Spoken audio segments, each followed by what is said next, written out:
जर रस्त्यात कोणीतरी तुमच्याकडे कधी आलं आणि म्हणालं की ठीक आहे, मी तुम्हाला एक आव्हान देतो. मला अशा एका त्रिकोणाची रचना करायची आहे ज्याच्या बाजूंची लांबी, मी हे लिहून घेतो, बाजूंची लांबी 2, 2 आणि 5. तुम्ही हे करू शकता का? चला तर मग आपण हे करून बघूया. आपण सर्वात मोठ्या बाजूने सुरुवात करू, ज्याची लांबी 5 आहे. तर 5 लांबीची बाजू ही इथे आपण काढली. आता आपण 2 लांबीच्या बाजू काढण्याचा प्रयत्न करूया.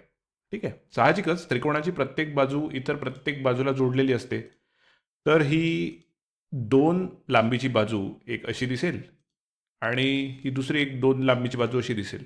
आता तुम्ही म्हणाल ठीक आहे, हे 2 बिंदू सध्या एकमेकांना स्पर्श करत नाहीयेत किंवा छेदत नाहीयेत. त्रिकोण करण्यासाठी आपल्याला त्यांना जोडावं लागेल. तर मला ते एकमेकांच्या जवळ आणू द्या. आता आपण जर का जवळ आणण्याचा प्रयत्न केला तर आपण हे अशा प्रकारे इकडे असं फिरवू शकतो आणि ही बाजू पण आपण अशा प्रकारे फिरवू शकतो. तुम्ही तर त्यांना पूर्णपणे असे खाली फिरवू शकता अगदी इथपर्यंत आणि याला पण इथपर्यंत. पण जर का तुम्ही ते केलं तर ही 2 लांबीची बाजू अशी दिसेल आणि ही 2 लांबीची बाजू इथे खाली टेकेल आणि तरीही त्याच्यात इथे 2 आल्यामुळे, इथे 2 आल्यामुळे 2 आणि 2 4, तर इथे एक अंतर राहीलच, म्हणजेच गॅप राहील. त्यामुळे तुम्ही या त्रिकोणाची रचना करू शकणार नाही. आता मला वाटतं की तुम्हाला त्रिकोणाचा एक गुणधर्म लक्षात येत असेल. सर्वात मोठी बाजू ही इतर 2 बाजूंच्या बेरजेपेक्षा जास्त असू शकत नाही. इथे इतर 2 बाजूंची बेरीज 4 आहे. 2 अधिक 2 म्हणजे 4 आणि तिसरी बाजू 5 आहे, मोठी आहे.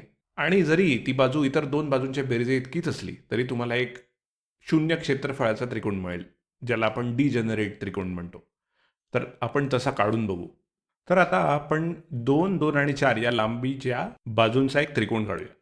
सर्वात प्रथम आपण 4 लांबीची बाजू काढू आणि मग ही 2 लांबीची बाजू काढू एक आणि मग ही 2 लांबीची बाजू काढू. तुम्हाला त्यांना पूर्णपणे मिळवण्यासाठी आतल्या बाजूने फिरवावं लागेल, जर का हे तुम्हाला बिंदू स्पर्श करवायचे असतील तर.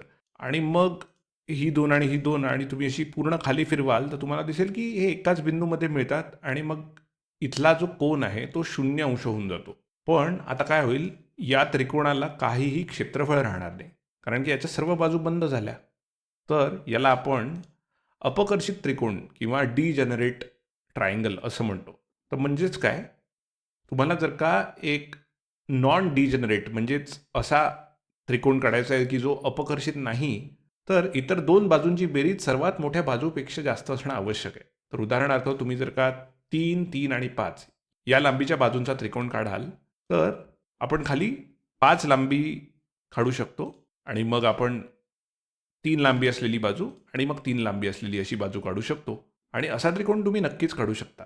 जर का या बाजूंना तुम्ही पूर्णपणे आत फिरवाल, तर अशा प्रकारे ही बाजू इथे येईल आणि ही उजवीकडची 3 लांबीची बाजू अशा प्रकारे खाली येईल आणि मग काय होईल, तर इथे आच्छादन तयार होईल या 2 बाजूंचं एकमेकांवर थोडंसं, ज्याला आपण ओव्हरलॅप म्हणतो.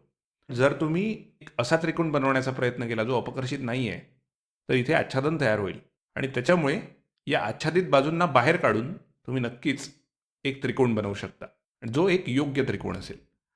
तर हे तुम्ही नक्कीच करू शकता. आणि माझ्याकडे एक अजून रंजक प्रश्न आहे. 3, 3 आणि 5 लांबीच्या बाजू असलेली रचना तुम्ही करू शकता, असा हा एकमेव त्रिकोण आहे का? बरं, तुम्ही ही लांबी बदलू शकत नाही. त्याच्यामुळे तुम्ही हा आणि हा बिंदू बदलू शकत नाही. त्यामुळे इथे दिसत असलेला हाच तो एकमेव त्रिकोण आहे, जो या अटी पूर्ण करतो. तुम्ही याला फिरवू शकता आणि इतर काही करू शकता. इथे ठेवू शकता, तिथे ठेवू शकता किंवा खाली ही 3ची बाजू येईल असं करू शकता. पण तरी हा एकमेव त्रिकोण आहे ज्याच्या बाजूंची लांबी 3, 3 आणि 5 आहे. वेगळा त्रिकोण मिळवण्यासाठी तुम्ही यातील कोणताही कोन बदलवू शकत नाही.